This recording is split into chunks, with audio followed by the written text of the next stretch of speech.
Bonjour à tous. Hier, j'ai fait une vidéo d'un sujet particulier aujourd'hui. Donc, aujourd'hui, je le fais en français.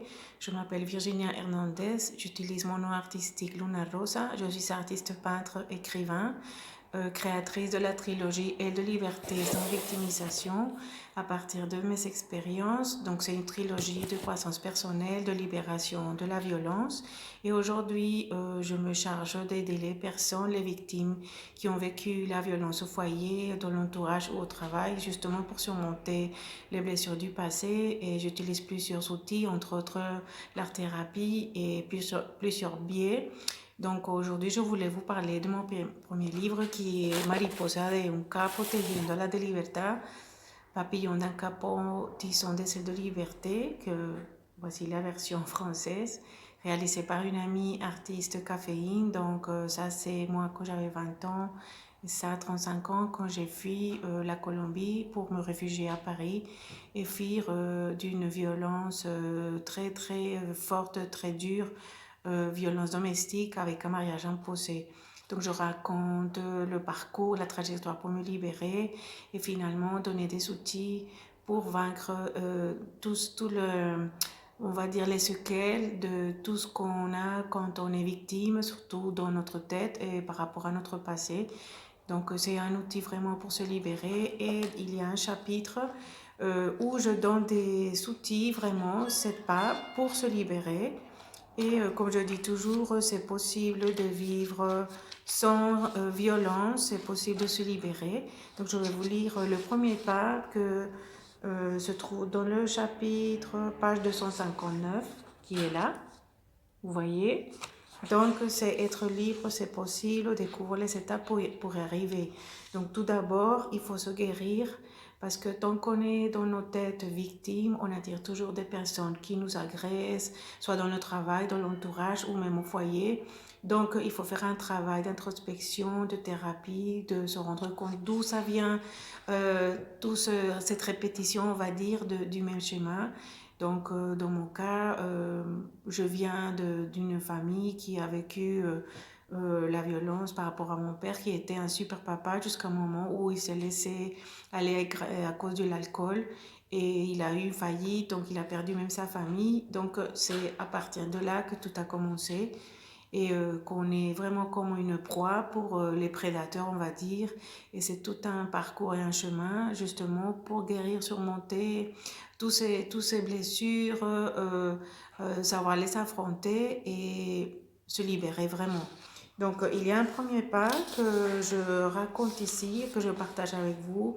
Le premier pas, c'est ne défie pas ton partenaire violent ou agressif. Parce que, en fait, ces personnes cherchent toujours à nous blesser, à nous rabaisser. Il ne faut pas s'accrocher, il faut apprendre vraiment des techniques pour le contrôle mental, pour la respiration, pour se calmer et ne pas les nourrir parce qu'ils se nourrissent à partir de nos peurs et de nos contraintes justement pour s'en sortir. Et on est paralysé vraiment parce qu'on ne sait pas quoi faire. Donc, si on ne le fait pas, on risque, vous le savez bien, de perdre notre vie. Donc, je suis sûre de focaliser la peur et la rage qu'on a parce qu'on se sent frustré en regardant un point fixe que j'appelle focal point. C'est à partir d'une expérience que j'ai eue quand j'étais enceinte de ma fille. Alors, focal point, c'est vraiment cibler un point fixe, soit au mur ou un tableau, par exemple, un tableau qui est derrière moi, ou un objet toujours le même. Et quand vous avez ces scènes d'agressivité, vous le fixez et vous pensez à quelque chose de différent, à quelque chose qui vous emmène à un moment magique, une joie par exemple. Mais le but c'est de disperser l'agresseur de cette violence et la pensée aussi, la distraire un peu pour justement se centrer dans un point ailleurs et ne pas rentrer dans son jeu toxique et maléfique, on va dire. Donc, il faut respirer profondément, ne réagir pas quand ils cherchent la bagarre parce que les hommes adorent nous déstabiliser.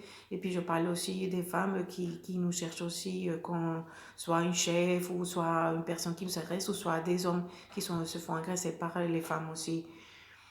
Et quand ils se sont moins forts, qui perdent le contrôle, ils peuvent se transformer en personnes extrêmement violentes. Donc c'est pour ça que je suggère cette petite technique. Je l'ai fait. Il ne faut pas le provoquer, il ne faut pas le confronter, il ne faut pas se rabaisser à son niveau. Il faut vraiment être calme. Je me souviens d'un employé que j'ai eu en Colombie, quand j'ai eu ma première galerie d'art, il me disait toujours, quand il voyait que mon ex venait m'agresser dans mon espace de travail, il disait, euh, pour se battre, il faut deux personnes. Pour se disputer, il faut toujours deux. Donc, soyez plus intelligente. Donc, depuis, j'utilise toujours contre la violence, l'intelligence et notre contrôle parce que c'est dans cette situation qu'on arrive à prendre le pouvoir de nous-mêmes. Notre liberté n'appartient pas aux autres. Et non plus, on ne peut pas donner le pouvoir aux gens de nous déstabiliser. Donc, voilà cette petite vidéo pour vous dire une des stratégies que j'ai utilisées, que je suggère aux personnes avec qui je fais de l'art thérapie ou que je fais accompagnement aujourd'hui. Donc, c'était pour justement partager à partir des expériences. Donc, je vous dis à très bientôt avec le deuxième pas, Luna Rosa. La trilogie s'appelle Aide de liberté sans victimisation. Et sur YouTube, je suis, ça s'appelle Sans victimisation avec Luna Rosa, pardon, parce que je pensais en espagnol, c'est victimismo con Luna Rosa. Et sur Facebook, Alain de Libertad sin victimismo, el de liberté sans victimisation.